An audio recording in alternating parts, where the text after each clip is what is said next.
Hello everybody, my name is EK and you are watching a hardware review on my channel. Yes, I know it's been a very long time, but I do still do these videos. So today we're going to be talking a bit about the Elgato Key Light Air and in particular two Key Light Airs.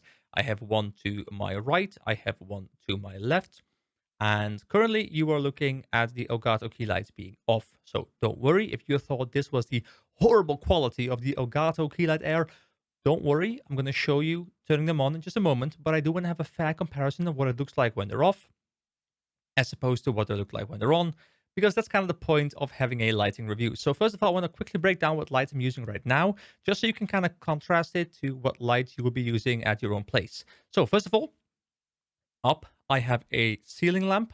It's a lamp I always have on when I'm doing any kind of face cam recording because I need some level of lighting. So that's just the normal lighting I have got going on up there. Then in front of me, I have two monitors. First of all, I have my ultra-wide monitor that I'm recording on right now. It's a 34-inch monitor. And then on the left, I have a 27-inch monitor with Audacity running. And one of the things you will always notice when you are, getting light from the monitors is that depending on what's on the monitor, your lighting will change. So right now I have OBS open. I remove OBS and you can see like some blue tint from the left side of my face is now gone because now it's Discord. And Discord is of course less bright. I have dark mode active and it's not bright. Now I open up Audacity again and the blue returns. That's kind of annoying. Now, that doesn't really matter when you're just chatting to people online or something, you don't really care about it, but if you're trying to do a recording for a YouTube video, for a stream, or in my case, I have started doing some casting for amateur League of Legends teams, and I like to just, be able to present myself well and have a proper quality camera. Also, proper lighting simply makes even lower quality cameras look much better. I'm currently using a Brio 4K webcam, which is on the better end of webcams, but it's still a webcam. Now, I'm going to go into the Elgato software. I would go into the software and show you guys what it looks like, but it's extremely simple. There is just a slider for brightness and a slider for color temperature, and that's it. And I guess there is a button to turn them off or on. I will talk a bit about connecting them at the very end because, oh my God, was that a pain in my ass. But I'll refrain myself. I'll come back to that at the end of the video. So first of all, let me turn on the Elgato key light on my right. And you can immediately see by turning it off and on, it's a very, very, very big difference. There's immediate like bright light on my face. But the problem with one light, especially when it's positioned on one end, is this side of my face is quite well lit right now. But because there's like a nose here and there's other things, some shadows are created on this side of my face. Now, if I turn on the other one instead, you will see a similar thing happening. Now, my left side is lit up quite nicely, but my right side is kind of weirdly shadowy. Now, obviously, I bought two of them, so that means I turn on both of the Elgato lights. And there we go. Now the Elgato lights look a lot better. And I actually quite like it. The one thing, it is kind of revealing that my beard is red. I am like a hidden ginger or something. I don't know. Apparently, beard hairs are not aligned with other bodily hair. I don't know what's happening, but I guess I am a little bit ginger on the inside and, well, outside. So I guess I tried color coordinating with my shirt a little bit. Yeah. Anyway, moving on.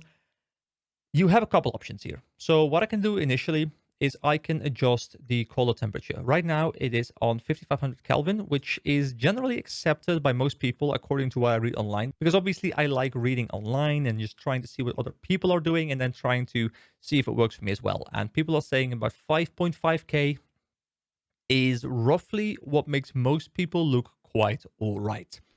Now, this thing goes from 7,000, which is very, very blue. You can see me turning extremely blue. Let me just turn both of them there. Now I look quite blue, dubbity, dubbity, which is not what I wanted to do, but it's an option I have. I can also, and I don't have a pun for this one, unfortunately, I can also move my way all the way to 2900, which is quite nice, quite warm, and I don't dislike it, but it doesn't look as nice, as clean, as sharp.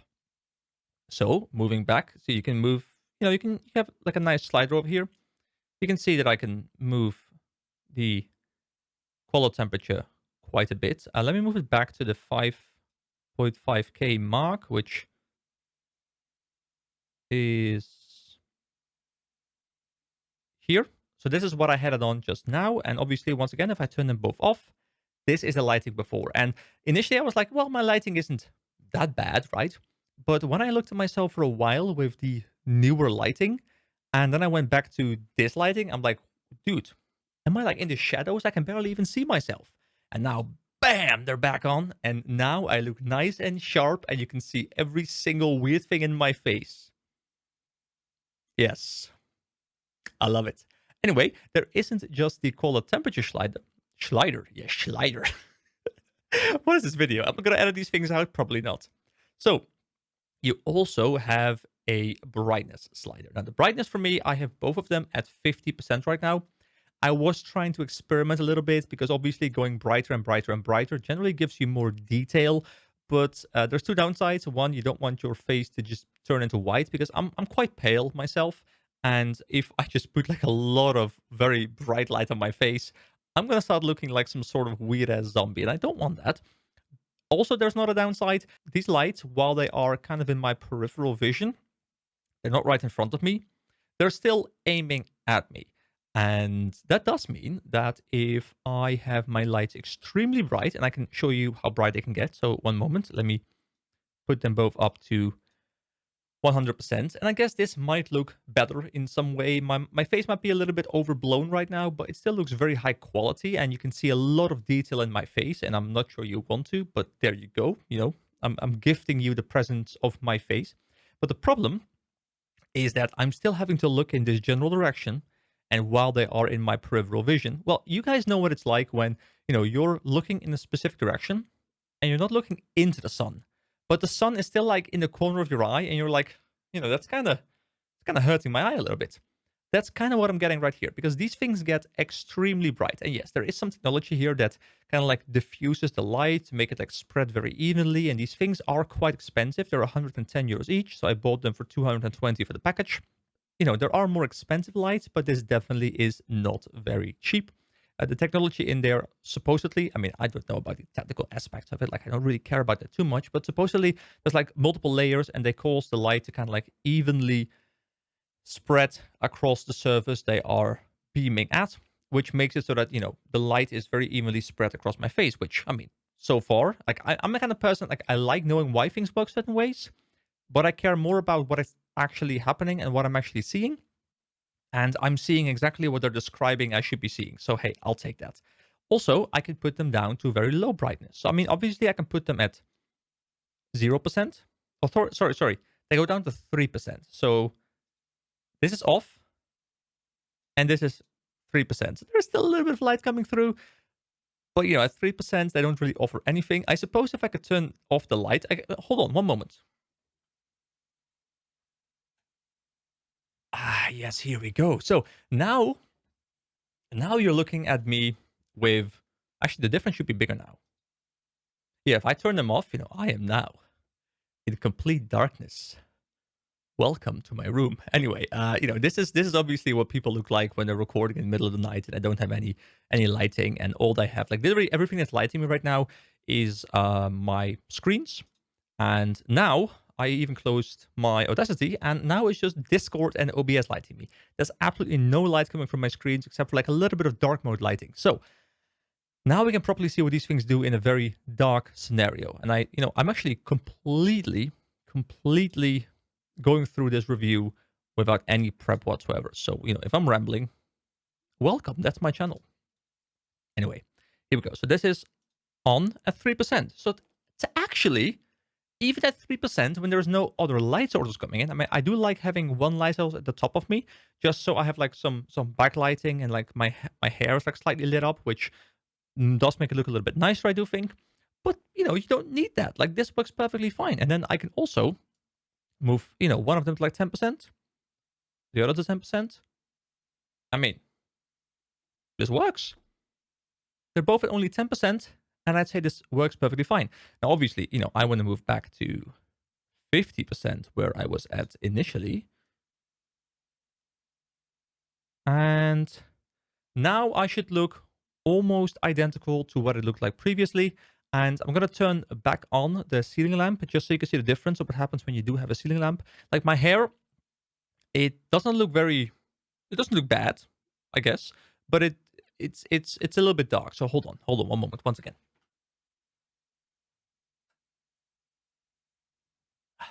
and here we are. I now have the light on top on as well.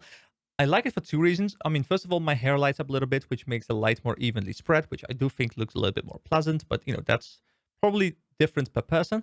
But I also quite like that because there's lighting on top of me, the light in front of me looks slightly less bright, which does mean that they don't hurt my eyes as much. Now, I haven't used these things for hours and hours and hours on end in front of me, in my face, constantly yet. So potentially, the brightness at 50% could be a bit too much and I could start maybe suffering. But I've looked at them for a couple hours now. I've been sitting here for a couple hours, just playing a game, having them on, kind of like feeling how much light I can appreciate. And so far, this seems to work perfectly fine. So I don't know about like 10, 15-hour recording sessions. Maybe like, people who are streaming for like 8 hours a day, maybe at some point it kind of starts hurting your eyes. But you can just kind of adjust them to wherever you feel safe. They look very bright, but they actually don't really impact your eyes that much at all. So yeah, that's kind of the breakdown that I wanted to do. It was a bit rambly, but once again, that's my style of video. So if you did enjoy that, then thank you very much. I do want to talk a little bit about connection process though. So if you're just here to see, hey, how are these things practically from a technology point of view, like how's the product, you're done. But now I'm gonna bitch. So you might wanna sit down for this one because I'm not happy about this one. So let me tell you the story of how I connected these things to my PC and how it took me like many hours trying to figure it out. So first of all, there is a problem with these things. These things have 2.4 gigahertz chips in them, which means if you want to connect to them, you need to connect to them with a device that is connected. First of all, supports 2.4 gigahertz connection on Wi-Fi, but also your Wi-Fi needs to be using a 2.4 gigahertz connection. Now, in my case, first of all, I started off, can I use my PC? Answer is no, because you cannot connect to these things when your PC does not have a Wi-Fi chip. Mine only has a LAN cable. So I'm connected to the router, but I can't access anything that is not already connected to the network. So my next idea was, okay, sure, there is a mobile app. I thought, okay, I'm going to grab my phone. I'll grab my OnePlus 9 Pro. I'll go into the software and I'll connect. Well, that didn't work. Why didn't it work? Initially, I thought it was because I was connected to the 5 gigahertz version of my Wi-Fi network. So I'm like, okay, I can change this. So I went into the settings for my router and I disabled the 5 gigahertz band. This means that my phone could only connect to the 2.4 gigahertz connection. And I'm like, okay, I'm connected to the right network. I'm connected using the correct band of the Wi-Fi I'm connected to. Now let me connect the devices. It still didn't work. I don't know why. It didn't work. Next up, I'm like, okay, but I have a laptop, a really shitty laptop at that. I really dislike this thing. It's so slow, but that's a different topic. So I'm grabbing my laptop and I'm like, okay, I can do this. I'm going to try it through there. I download the software, connect to the 2.4 gigahertz network, and once again, it doesn't work. So then I start Googling and Googling and Googling and Googling, and I just can't find the answer because Elgato does not provide the answer. Reddit thread after Reddit thread after Reddit thread. Nobody seems to have the answer until I come across a video. And what it told me to do is to go into my network and sharing center. I had to then go into the advanced option of my Wi-Fi settings and change the dual band connection from 5 gigahertz to 2.4 gigahertz GB or something like that, BG, something along those lines. I don't have it in front of me right now. So you don't only need to connect to it from a Wi-Fi network, not only from a 2.4 gigahertz Wi-Fi network, but from a device that is running a specific version of 2.4 gigahertz to connect to the goddamn lamps. Now, I heard people talking online while I was doing my research that apparently there's also issues with people losing connection to these things. And I am sure hoping that is not going to happen to me frequently, because setting these things up was an absolute pain. And if I had to set these things up every single week or something like that, I will absolutely be driven to madness. But having said that, that is a problem that I know how to solve now. And if it happens again, I can reconnect to the device perfectly fine. So I wanted to put it out there because this is something I've watched many reviews before I purchased these things, and I don't think anyone was really talking about these issues. And maybe I'm stupid and other people just don't have these issues, or maybe I'm unlucky and people don't have these issues. But a lot of people were Googling these issues. So I don't think I'm the only one. Anyway, that is the entire review. So I hope you did enjoy this. If you want a link to the video I talked about, if you're running into this exact same issue and you need a link, just ask me. I'll find it for you. It's like a 5-minute video by some guy. You can probably find it on Google, but I can provide the link for you if you really need it. So thank you very much for watching, guys. I hope you did enjoy this, and I mean, I'm gonna enjoy these lights. I'm gonna be beautiful on broadcast. It's gonna be great. So I do have to trim my beard a little bit. Yeah. Yeah, this camera's revealing things about me that I didn't know I wanted revealed. But that's fine. Thank you very much for watching, guys. Have a nice day. And I'll see you in my next hardware video somewhere down the line. Bye, guys.